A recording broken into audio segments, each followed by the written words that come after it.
اللہ کے رسول بار بار امام حسین کو بلند کر کے دنیا کو یہ بتاتے تھے کہ یہ حسین مجھ سے ہے اور میں حسین سے۔ اے لوگو، اگر اس حسین پہ کوئی مشکل وقت آ جائے اور یہ تم سے مدد طلب کرے تو اس کا ساتھ دینا، کیونکہ یہ جنت کے جوانوں کا سردار ہے، میرا خون ہے، میری اولاد ہے۔ لیکن افسوس، ابھی رسول صلی اللہ علیہ وآلہ وسلم کی رحلت کو تھوڑا ہی وقت گزرا تھا کہ کربلا کے میدان میں لاکھوں کا مجمع تھا، تو دوسری طرف وہ حسین جس کو اللہ کے رسول صلی اللہ علیہ وآلہ وسلم اپنے کندھوں پر سوار کرتے تھے، یہ واقعہ حضرت امام حسین کی شہادت اور میدان کربلا کا۔ لیکن اس سے پہلے ہم یہ جانیں گے کہ امام حسین کربلا کیسے پہنچے اور کربلا میں یزید سے جنگ کی وجہ کیا تھی۔ حضرت امیر معاویہ رضی اللہ تعالیٰ عنہ کی وصال کے بعد آپ کے بیٹے یزید کو خلافت مل جاتی ہے۔ یزید ایک بدترین اور بدبخت شیطان تھا، شرابی تھا، زانی تھا۔ یزید کو جب خلافت ملی تو وہ سمجھ گیا کہ میری اس خلافت کو حضرت امام حسین کا بھی قبول نہیں کریں گے، اس لیے یزید نے مدینہ منورہ کے گورنر ولید بن عتبہ کو خط لکھا: حسین ابن علی، عبداللہ ابن عمر اور عبداللہ ابن زبیر میری بہن کو مانے، اور اگر وہ بات نہ مانے تو ان پر ظلم و ستم کرنا۔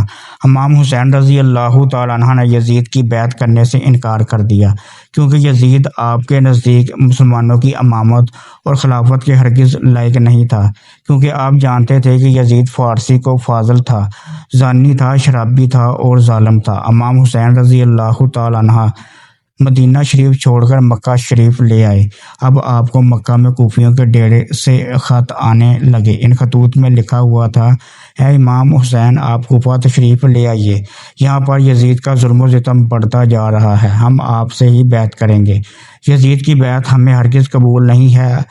آپ نے حالات کو سمجھنے کے لیے اپنے چچا زاد بھائی مسلم بن عقیل کو یہ کہہ کر کوفہ بھیجا کہ جا کر وہاں کے حالات معلوم کرو کہ وہاں کے حالات کیسے ہیں۔ جب حضرت مسلم بن عقیل کوفہ پہنچے تو وہاں کے لوگوں نے بڑے ہی احترام کے ساتھ آپ کا استقبال کیا۔ حضرت مسلم بن عقیل کے ہاتھوں میں 18,000 لوگوں نے بیعت کر لی، اور حضرت مسلم بن عقیل نے اپنے بھائی حضرت امام حسین کے نام ایک خط روانہ کر دیا، جس میں آپ نے لکھا کہ یہاں کے حالات بالکل ٹھیک ہیں اور 18,000 لوگوں نے بیعت نہیں کر لی، لہٰذا آپ کوفہ جلد سے جلد تشریف لے آئیں۔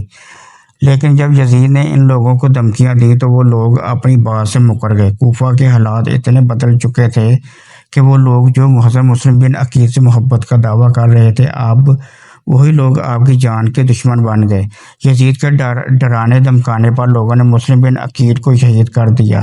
وہیں دوسری طرف مکہ میں مسلم بن عقیل کا بھیجا ہوا خط امام حسین تک پہنچ چکا تھا، لہٰذا امام حسین نے فوراً کوفہ جانے کی تیاری شروع کر دی۔ حضرت امام حسین اپنے تمام اہل خانہ کے ساتھ کوفہ کے لیے روانہ ہوئے۔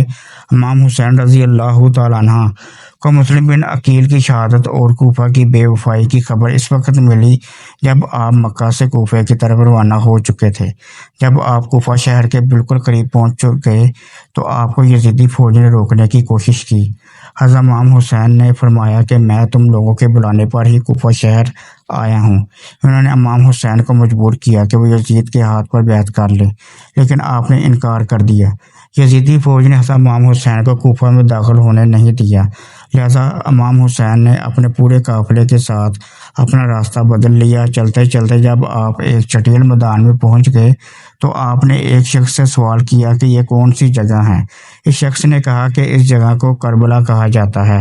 آپ نے فوراً اپنے پورے لشکر کو حکم دیا کہ یہیں پر خیمہ لگا دیا جائے، لہٰذا اس طرح حضرت امام حسین کربلا میں پہنچے۔ ادھر یزیدی فوج کو جب اس بات کا علم ہوا کہ حضرت امام حسین نے اپنا خیمہ کربلا کے مقام پر لگایا ہوا ہے تو یزیدی فوج نے فوراً کربلا کے میدان میں پہنچنا شروع کر دیا۔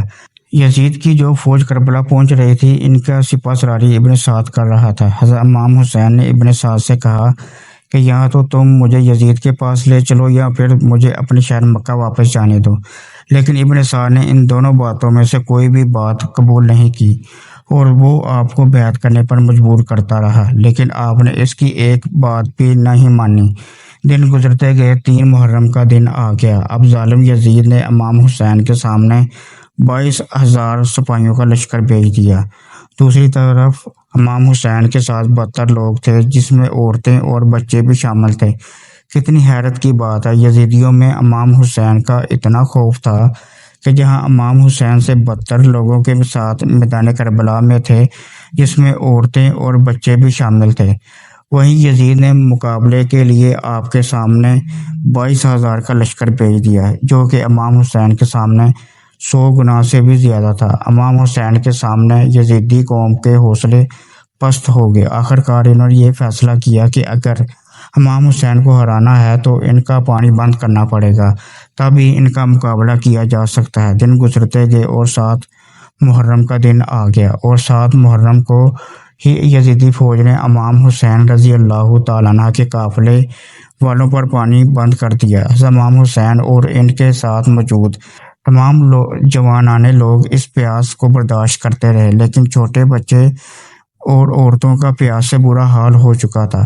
فوج یزید جو چاروں طرف سے امام حسین کے گھر والوں اور تمام ساتھیوں کو گھیرے ہوئے تھے، انہوں نے یہ طے کیا کہ 9 محرم کے دن امام حسین کو قتل کر دیا جائے گا۔ میدان کربلا میں امام حسین اپنے نانا کی امت سے بار بار یہ کہتے رہے کہ کیوں میرا راستہ روکتے ہو؟ اے لوگو، پہچانو میں تمہارے نبی کا نواسا ہوں۔ کیوں 3 دن سے میرے بچوں کو پیاسا رکھا ہے؟ کیوں میرے عزیز و اقارب کو شہید کیا ہے؟ بتاؤ، کیا میں نے رسول اللہ کی شریعت میں ترامیم کی ہیں؟ کسی انسان کا حق کھایا ہے؟ کسی انسان پر ظلم کیا ہے؟ اور پھر یہ فوج یزید ایک آواز میں کہنے لگی، اے حسین، ہم سب تجھے تیرے بابا علی کے بغض میں قتل کر رہے ہیں تاکہ یزید ہماری جوڑیاں دولت سے بھر دے۔ امام حسین نے فرمایا، اے لوگو، آج جس اسلام کا علم تمہارے ہاتھوں میں بلند ہے، یہ علم میرے بابا علی نے بلند کیا۔ مت بھولنا، خیبر و خندق میں اگر علی نہ ہوتے تو اسلام کی فتح ناممکن تھی۔ وہ علی جس نے پوری زندگی اسلام کی تبلیغ کی حق کو بلند کیا، رسول اللہ کی حفاظت کی، آج اس علی کو یہ صلہ دے رہے ہو۔ اے لوگوں، بتاؤ، اللہ کے رسول نے بار بار میرے بابا علی کا ہاتھ بلند کر کے فرمایا تھا کہ جہاں حق ہوگا وہاں علی ہوگا، جہاں علی ہوگا وہاں حق ہوگا، اور آج اس علی اور اولاد رسول کو یہ اجر دے رہے ہو۔ ایک روایت میں آتا ہے کہ امام حسین نے عمر بن سعد کے سامنے 3 باتیں رکھی، یہ گویا ایک طرح کا اہتمام حجت بھی تھا۔ امام حسین نے فرمایا، پہلا یہ کہ مجھے اور میرے اہل بیت کو چھوڑ دو کہ ہم مدینے واپس چلے جائیں، اور دوسرا یہ مجھے ایک گھونٹ پانی پلا دو کہ شدت تشقی سے کلیجہ تھن رہا ہے۔ تیسرا یہ کہ میرے یہ دونوں باتیں ناقابل قبول ہیں، تو جس طرح میں اکیلا ہوں، تم میں سے بھی ایک ایک میرے مقابلے کے لیے آئے۔ عمر بن سعد نے جواب دیا کہ تمہارا مدینے میں جانا اور پانی پینا تو کسی طرح ممکن نہیں، تمہاری تیسری بات قابل قبول ہے۔ عمر بن سعد کے حکم سے فوج کے چند بہادر شجاع افراد میدان میں آئے۔ امام حسین نے ان سے اکیلے جنگ کی، لیکن سبھی امام حسین کی ہلاکت و اپنی تلوار سے زمین پر ڈھیر ہو گئے۔ عمر بن سعد سمجھ گیا کہ اکیلے امام حسین سے جنگ ناممکن ہے۔ اس طرح فوج کا ایک سپاہی بھی باقی نہ رہے گا، اس لیے اس نے معاہدہ توڑ دیا، فرشتہ مائی حملے کا حکم دے دیا۔ اب پر چاروں طرف سے حملہ کر دیا گیا۔ امام حسین رضی اللہ تعالیٰ عنہ نے اللہ کا نام لیا اور تلوار کو نام سے نکالا۔ تاریخ گواہ ہے، ایک طرف لاکھوں کا مجمع اور ایک طرف 3 دن کا بھوکا پیاسا حسین ابن علی۔ زمین پہ اس طرح کی جنگ پہلی کبھی نہیں دیکھی تھی کہ ایک تنہا انسان لاکھوں کے مجمع کو اس طرح فلنار کر رہا ہے۔ فوج عشق کی واپس پلٹ کر بھاگنے لگی۔ اس طرح آپ نے دشمن کے بہت سے بہادروں کو قتل کیا۔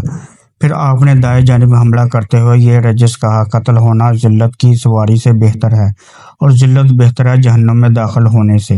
میں حسین ہوں، علی کا فرزند، خدا کی قسم کھا کر کہتا ہوں کہ ظالموں کے آگے سر نہ جھکاؤں گا۔ موصولی نے لکھا ہے کہ امام حسین نے اس طرح جنگ کی کہ بروایت 1800 دشمن کے سپاہیوں کو قتل کیا۔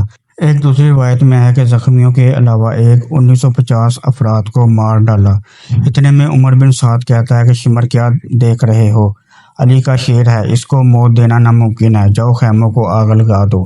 بس کچھ ظالموں نے بیویوں کے خیموں کو آگ لگا دی اور کچھ امام حسین کو دور سے تیر مارنے لگے۔ امام حسین کبھی بیویوں کے خیموں کی طرف بڑھتے ہیں اور کبھی فوج کی طرف جاتے ہیں۔